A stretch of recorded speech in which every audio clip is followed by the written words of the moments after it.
Melanin Jeeper here. If you clicked on this and now you're watching me, congratulations. If this is your first time, like and subscribe. If you're coming back, thank you, and congratulations to you too. What we have here is all the parts and pieces that have come in for my 2000 Jeep Cherokee Classic.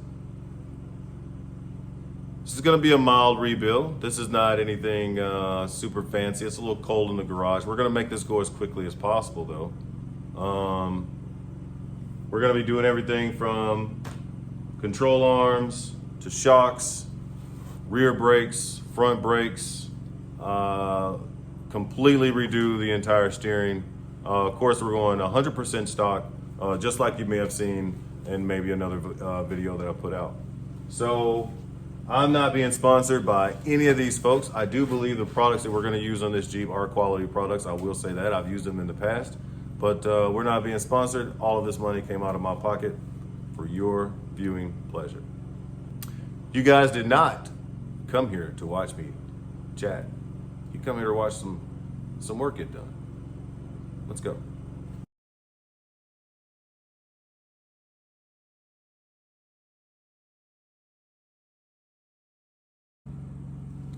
Hey, before we get started here, I bought a set of these Pittsburgh sockets from Harbor Freight. Super cheap for what we're gonna do. But you can't get this piece out of there, you see that? So I gotta take this bar here, shove it in there, and try to bang it out.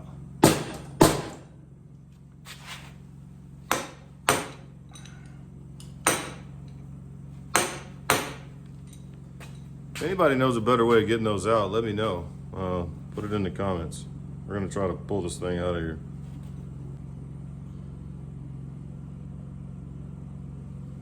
All right, we're gonna start here by pulling the air box. Pretty simple. This is not really gonna be a how-to.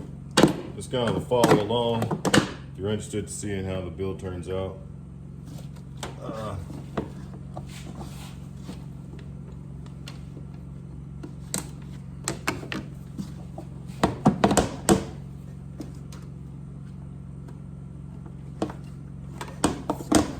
Pull that cap out like so. One more clip back here. All right, we're gonna set this to the side. I got a spot over here where we're gonna be putting all the parts right back over there on that table. We're gonna set them all over there. Let me start to get this set up here.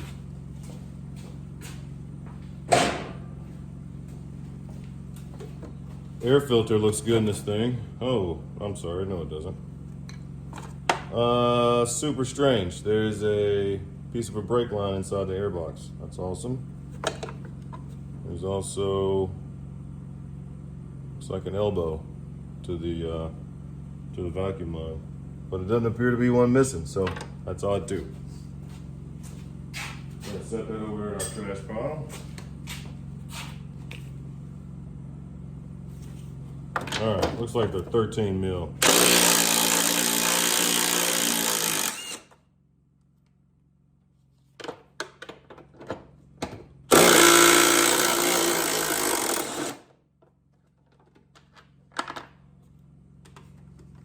Just two of them, and we'll pull that air box out.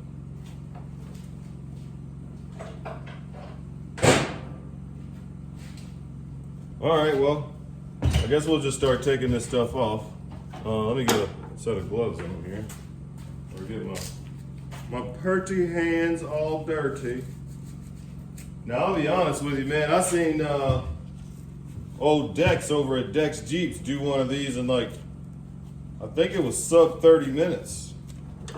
I don't know that we're gonna be on that agenda today, but I tell you what, that's rocking and rolling, man, knowing what you're doing. Hats off to that guy.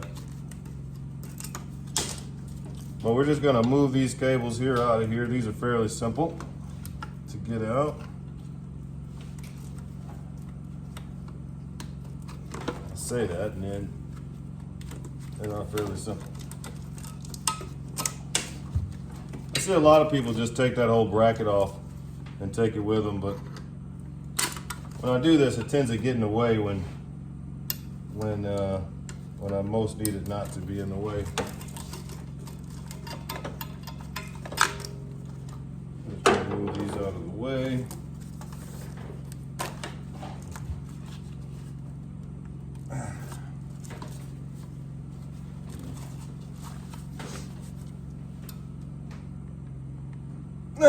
Okay, well, that's not gonna come off with my hands.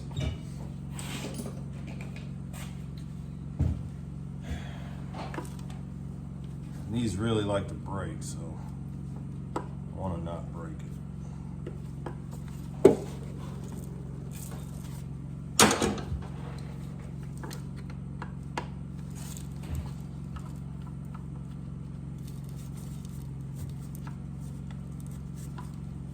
It's super cold in this garage too. It's not helping my cause any.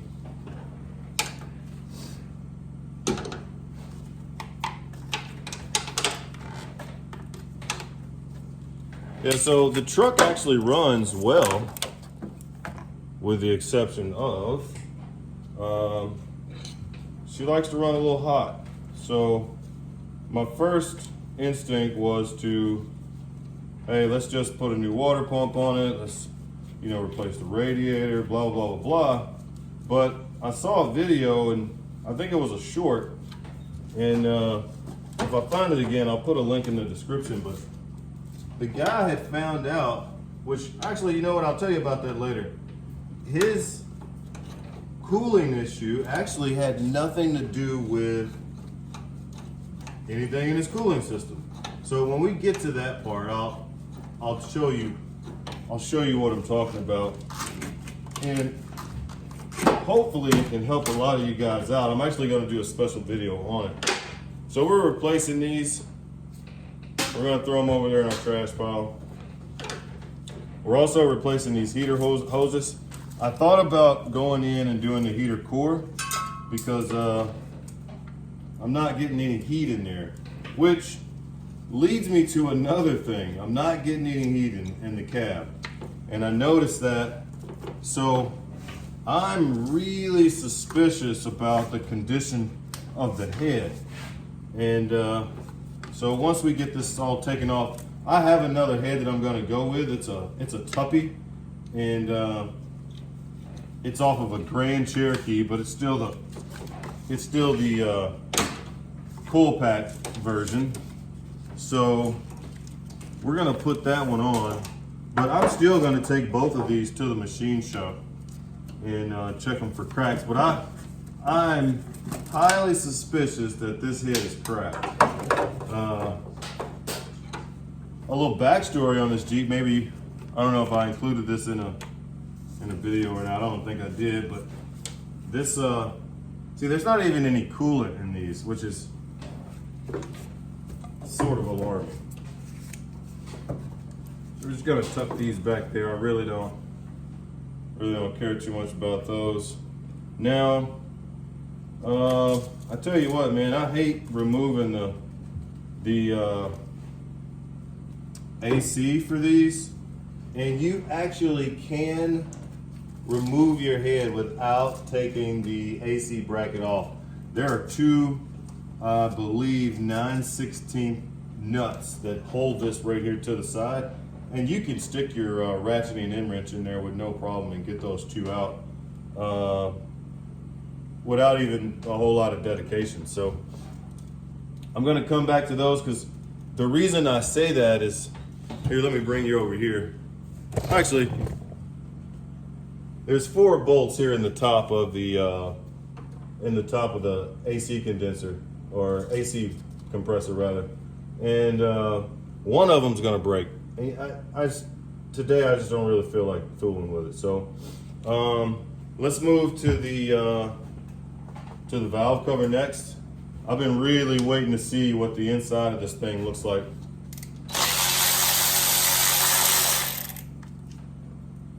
I don't particularly keep these in any sort of order, nor do I have any sequence that I take them off. Hopefully this is just going to be a real easy head job, and I won't have to replace any pistons. I didn't see any, I didn't hear any piston slap before we started this. And again, like I said, the motor actually ran well. It's just overheating, and I said, you know, it just didn't make any sense to go inside the motor or just get all the way down here and go to replacing water pumps and blah, blah, blah, and radiators, and just not get to the dang on what could be the root cause. And you know what, I'll just say it.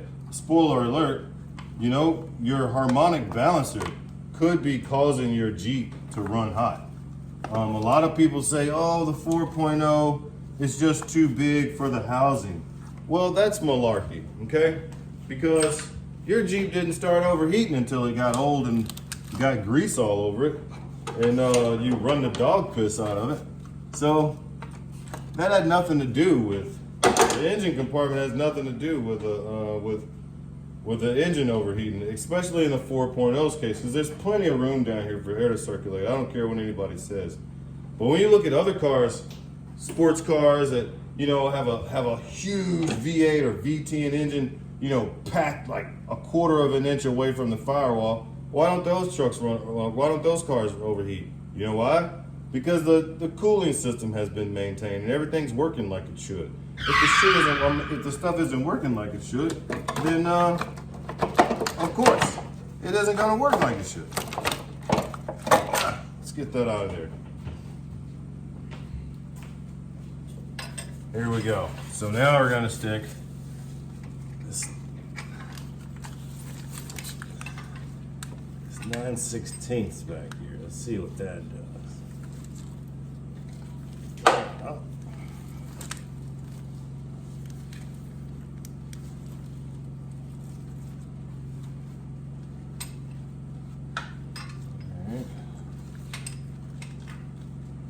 Oh, this is definitely turning me into a liar.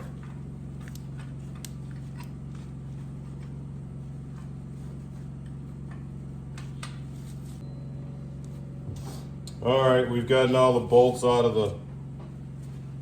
the intake, which as soon as I turned the camera off, they all came sliding right out like grease. We're gonna throw this over here in our parts area.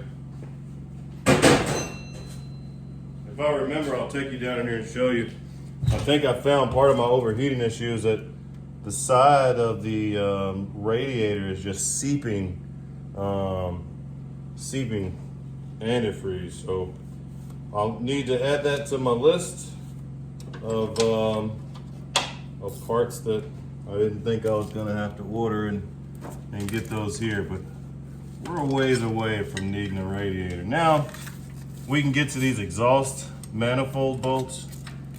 Well, there's one in the back anyway. And here is much easier to get this thing off.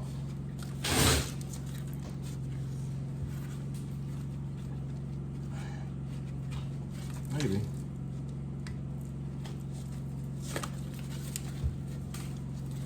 These gloves are kind of cumbersome, getting my hands in places, but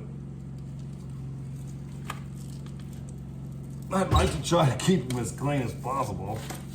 I got some stuff I'd like to do tomorrow. It's gonna require my clean hands. All right, I got a better way.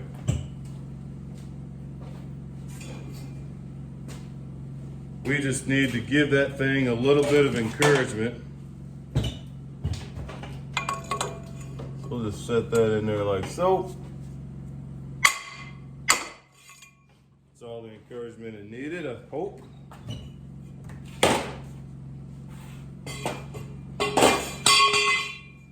Always like to get those breaker bars out of the way, man. Those things will kill you. You slip and slide on them.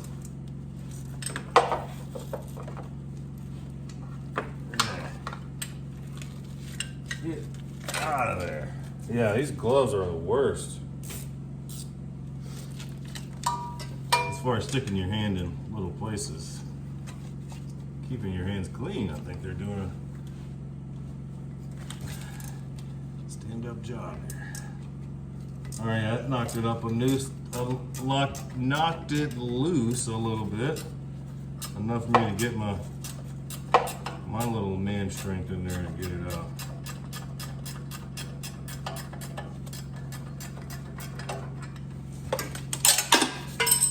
Thank you.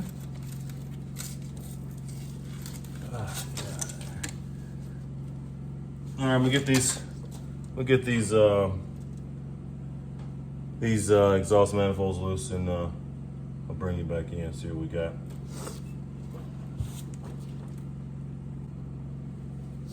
All right, so we're gonna get this fuel rail off now. As you can see, we've got the exhaust loosened up for the fuel rail. We're gonna need a 13 mil, not the fuel rail, but the, what is this thing called? The coil pack. We've gotten the coil rail off long ago. And then once we get this coil pack off, I'll show you what I'm gonna do by not taking this off, this AC compressor off.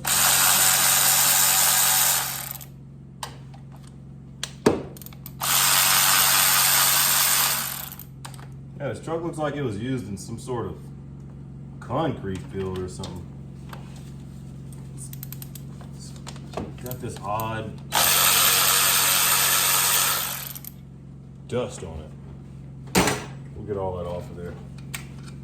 All right, let's get these bolts out of here. We're gonna pull this out and then undo the connection on the back. Hopefully it works out that way.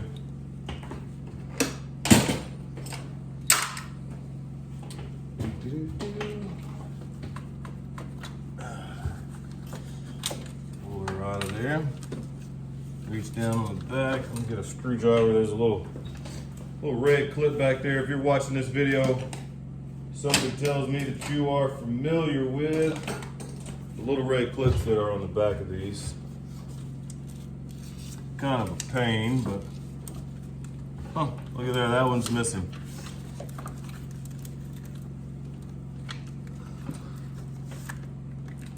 That one's sure missing.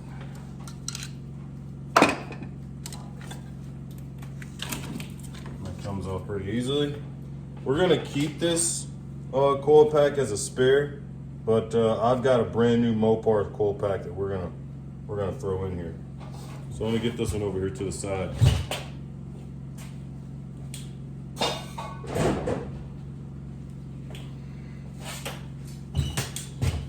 Okay, so let me get you guys and bring you over here to the other side so you can see these bolts. Okay, right here, I don't know if you can see it, but there's a bolt there. There's a bolt right here on the other side of it, right here. I don't know if you can see that one. But I'm just gonna stick my my 9/16 ratcheting and wrench in there and get those guys out. Pretty simple. And we're gonna leave that right where it sets, or else I'll end up breaking one of these top 4 bolts on the AC compressor.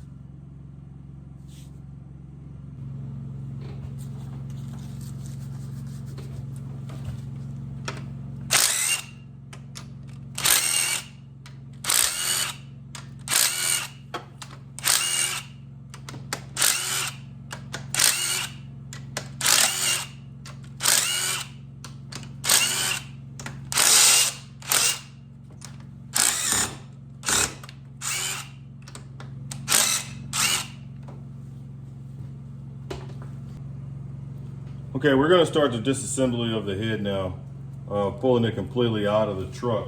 But before I do that, I wanna show you a pet peeve of mine that angers me to no end. That driver's side rear bolt on the head, it's hard to get to because you need a deep well socket.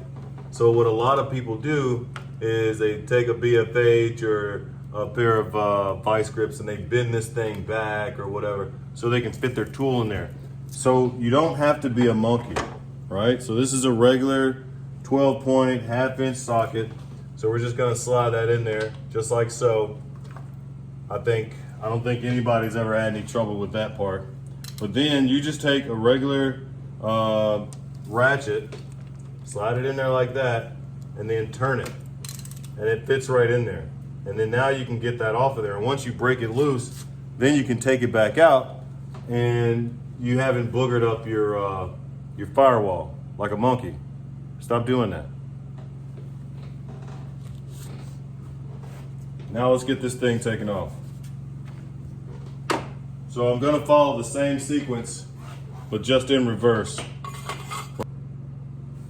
All right, so we got the coolant drained. I just pulled the bottom radiator hose. It's so much faster to get it out like that. Now what we're gonna try to do is we're gonna try to get this head off of here without using the crane. Melanin Jeeper, it's gonna be the crane. So let me move this hose out of the way here.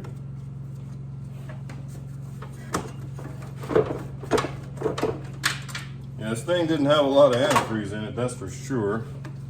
Throw that over there. All right, let's get this thing pried up and off.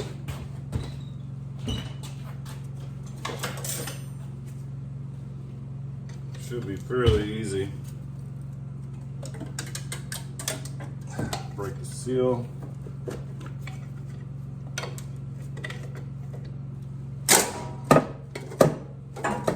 Yep. Looks like she's gonna come off of there pretty easily, hopefully. Let's get these out of the way.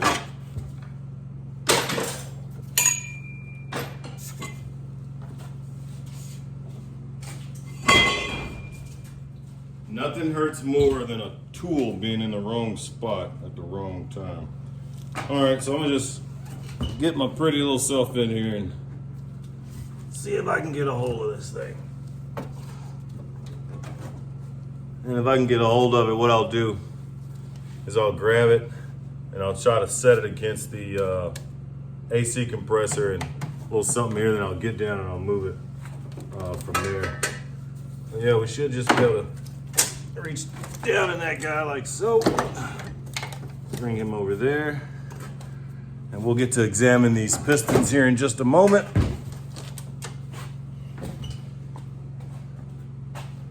Gonna move this head to the table. Well, if this wasn't on video, I don't think many people would believe a guy my size could do this.